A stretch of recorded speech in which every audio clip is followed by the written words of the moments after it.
Welcome to my YouTube channel Neetu Yadav commerce classes.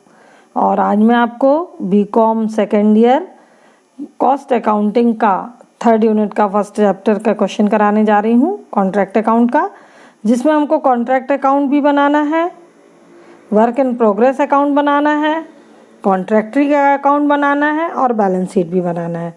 Question में हमको जैसा कि मैं शॉर्ट में बताना चाहूँगी, क्वेश्चन में हम आप पॉज करके इस क्वेश्चन को आराम से देख सकते हैं।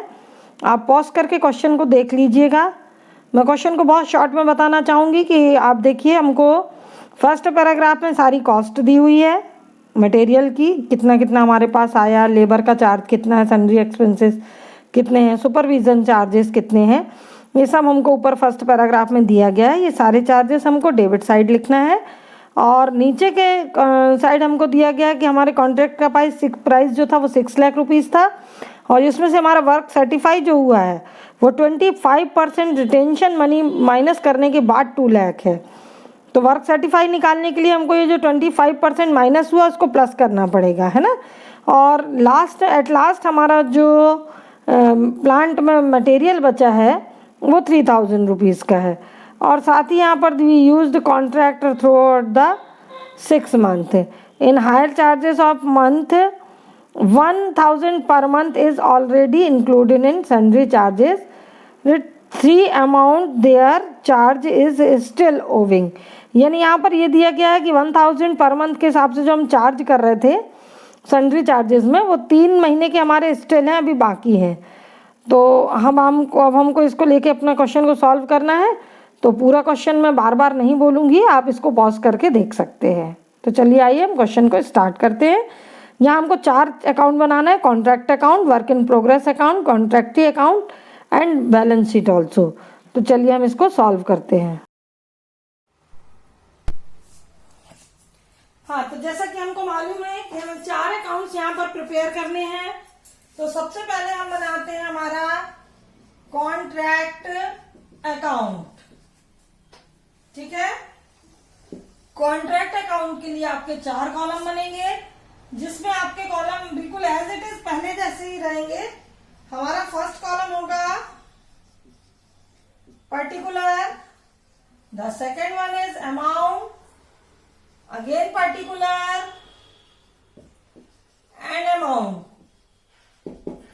क्लियर है? मैं आपको पहले ही बता चुकी हूँ, ये वैसे ही बनेगा जैसा हमारा बनता है ट्रेडिंग अकाउंट। इट मीन्स सारे एक्सपेंसेस वगैरह जो भी होंगे हमारे डेबिट होंगे, और सारी जो हमको इनकम्स होनी है वो क्रेडिट होगी। इस कॉन्ट्रैक्ट अकाउंट पे हमको सबसे पहले तो सीमेंट और ब्रिक्स हमने परचेज की, तो हम यहाँ लिखेंगे 2 सीमेंट एंड ब्रिक्स। आपने कितने की रेत और सीमेंट खरीदी है? तो हमारा अमाउंट है 87,250 रुपीज। नेक्स्ट हमने मटेरियल स्टोर से जो लिया है, फिर हम यहाँ लिखेंगे 2 मटेरियल इश्यूड फ्रॉम स्टोर। आपने स्टोर से जो मटेरियल लिया है उसका प्राइस है 14,700। The next is iron and steel, ठीक है। हमने आयरन और स्टील भी परचेज किया है, तो हम यहाँ लिखेंगे आयरन एंड स्टील। आयरन और स्टील हमने परचेज किया है 18,000 का। 18,000 रुपीज हमारे आयरन और स्टील का हो गया। जितना भी हमने मटेरियल लिया है या जो भी एक्सपेंसेस लगे वो सब डेबिट में लिखे जाते हैं, इसलिए हमने उनको डेबिट में लिखा। नेक्स्ट हमने डोर एंड विंडोज 25,000 की परचेज की है, यहां हम लिखेंगे 2 डोर एंड विंडोज। ये इसका अमाउंट है हमारा 25,000। सारी कॉस्ट को ही डेबिट लिख रहे हैं हम, और कुछ भी नहीं कर रहे। लेबर हमारी जो लगी हुई है, लेबर का हमारा एक्सपेंसेस है 1,11,900 rupees. This is our labour cost. The next one is sundry expenses, 2 sundry expenses. Sundry expenses हमको दिए हैं 4050 के, और साथ में हमको क्वेश्चन में बोला गया है कि 3000 के हमारे जो सन्ड्री एक्सपेंसेस हैं वो आउट अभी तक हमने उनको नहीं दिया है, तो वो 3000 रुपीज के जो हमारे सन्ड्री एक्सपेंसेस हैं जो कि आउटस्टैंडिंग है वो भी यहाँ पर प्लस कर दिया जाएगा। 3000 रुपीज, तो हमारे अमाउंट होगा 7050 रुपीज। इसके बाद हमें और कोई भी एक्सपेंसेस हमने ऐसा नहीं किया है जिसको हम डेबिट साइड लिख सके। क्रेडिट के साइड हमको वो अमाउंट लिखना है जो हमको मिला है। तो सबसे पहले तो हम ये देखेंगे कि लास्ट में मटेरियल हमारे पास कितना बचा है। यहाँ पर हमको लिखा हुआ है the material at side on 30th September 14 was both 3000। तो हमारा यहाँ जो क्लोजिंग मटेरियल है जिसको कि हम बोल सकते हैं material at side by material at site. 3000 का मटेरियल आपका साइड में था तो हम उसको यहाँ पर लिख लेंगे। हमने आपको पहले ही बताया कि कॉन्ट्रैक्ट अकाउंट जो है ये आपके ट्रेडिंग अकाउंट के जैसे ही बनता है। जितना भी मटेरियल यूज होता है यहाँ लिखते हैं, जो भी परचेज किया, जो स्टोर से मंगाया, वो सारा मटेरियल यहाँ या अदर साइड से हमने मंगाया तो सारा मटेरियल डेबिट लिखा जाता है। और लास्ट का मटेरियल जो हमारा 3000 का बचा था हमने क्रेडिट लिखा है। अब हमको देखना है कि हमको कितना अमाउंट मिला। आपको ट्रेडिंग अकाउंट में सेल्स से अमाउंट मिलता था तो आप क्रेडिट में लिखते थे ना, तो बिल्कुल वैसे ही हम लिखेंगे कि हमको यहाँ पर कितना अमाउंट मिला। तो यहाँ पर लिखा है कि 6 लाख का कॉन्ट्रैक्ट था, 6 लाख रुपीज का आपका कॉन्ट्रैक्ट था और हमको जो मटेरियल मिला है, जस्ट अ सेकेंड, मटेरियल यहाँ पर हमको जो वर्क सर्टिफाई हमारा हुआ है वो 2 लाख का हुआ है। ठीक है, तो हम यहाँ लिखेंगे work in progress account by work in progress. Work in progress में हमको जो सर्टिफाई हमारा मटेरियल वर्क है वो है 2 लाख का। पर यहाँ पर बोला गया है कि सर्टिफाई वर्क जो है, एक लाइन आपके क्वेश्चन में दी गई है, थोड़ा ध्यान से देखेंगे। The amount of certified work was by the engineer after deducting 25% retention money was 2 lakh। तो यहाँ पर आपका रिटेंशन मनी माइनस हो चुका है, तो वो माइनस हुए बिन हमारा वर्क सर्टिफाई कितने का था उसको निकालने के लिए 2 लाख इंटू 100 डिवाइडेड बाय 75 हम करेंगे। हमारा अमाउंट आएगा 2,66,667। क्लियर है। अब हम टोटल करते हैं डेबिट साइड का। हमारा डेबिट कार्ड सो टोटल आएगा 2,76,950 और क्रेडिट का टोटल हमारा आएगा 2,69,667। इट मीन्स हमारा क्रेडिट का टोटल जो है वो कम है। कितना कम है हम उसको माइनस करेंगे तो हमारा जो बचा हुआ अमाउंट आएगा 7,283। This is our transfer, this is amount transfer to profit and loss account. ये हमारा प्रॉफिट एंड लॉस आ गया कॉन्ट्रैक्ट का 7,287 और हमारा टोटल हम दोनों का बराबर करेंगे 2,76,950 रुपीज।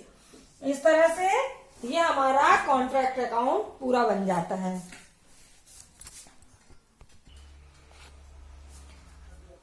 देखिए यहाँ पर हमको सुपरविजन चार्जेस भी दिए हुए हैं और सुपरविजन चार्जेस है हमारे 13,050 रुपीज।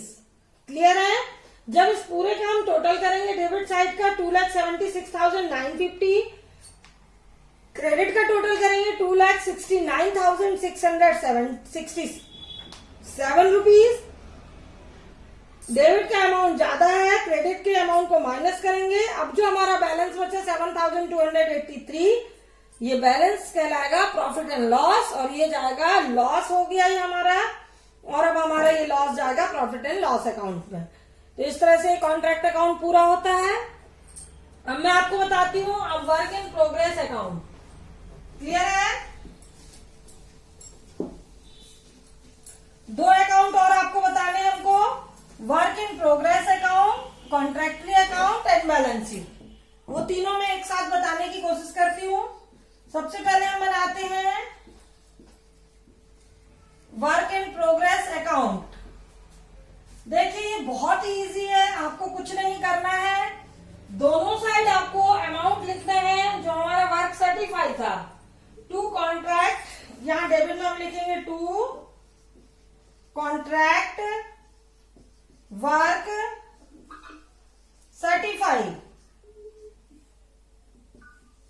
वर्क सर्टिफाइड हमारा हुआ 2,66,667 का। बिल्कुल यही amount as it is by balance broke down BD 2,66,667 rupees, और ये हमारा दोनों का टोटल हो जाएगा बराबर। बस इतना ही है आपका वर्क इन प्रोग्रेस अकाउंट। जो भी वर्क सर्टिफाई होगा उसका अमाउंट को आप दोनों तरफ लिखोगे और टोटल बराबर कर दोगे।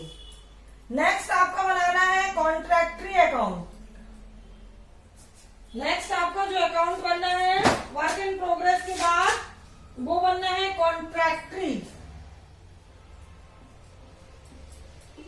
कॉन्ट्रैक्टरी अकाउंट जो हम बनाएंगे, तो कॉन्ट्रैक्टरी अकाउंट में आपको क्या करना है, यहां भी आपको बहुत इजी है।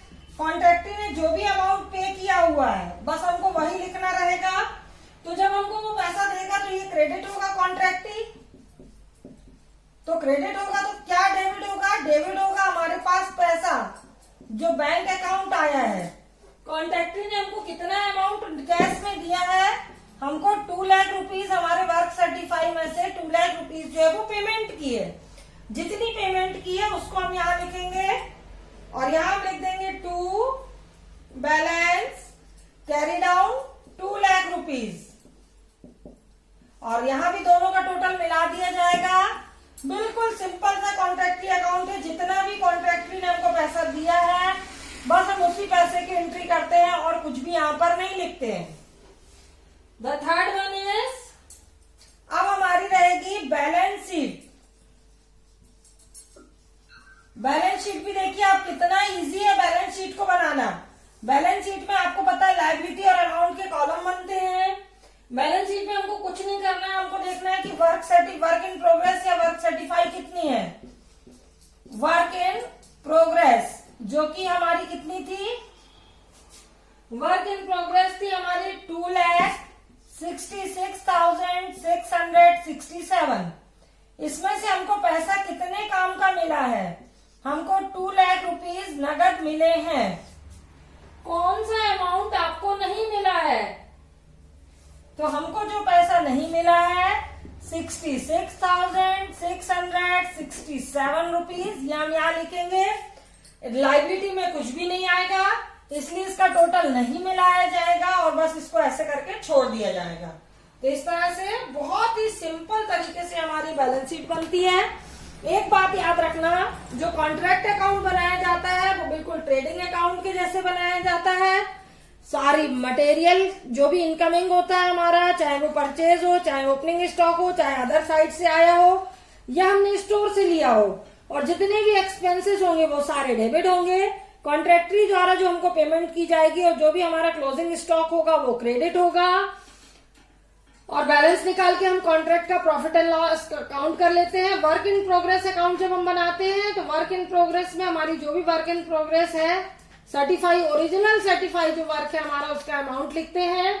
यहाँ work in progress work certify debit to balance break down, दोनों का अमाउंट मिला लेते हैं। कॉन्ट्रैक्टरी अकाउंट बनाने में हमने जितना भी पैसा लिया है, कॉन्ट्रैक्टरी ने हमको जो पैसा दिया है उसको क्रेडिट साइड बाय बैंक के नाम से लिखते हैं और डेबिट में उसका बैलेंस लिखते हैं, दोनों का टोटल मिला लेते हैं। और बैलेंस शीट में हमें कुछ भी नहीं करना है, वर्क इन प्रोग्रेस या वर्क सर्टिफाई लिखना है। जो पेमेंट हमको मिल गई उसको माइनस कर देना है और बची हुई पेमेंट को बैलेंस के रूप में हमको शो करना है कि इतना हमारा बैलेंस बचा। इस तरह से आपकी बैलेंस शीट भी बन जाती है।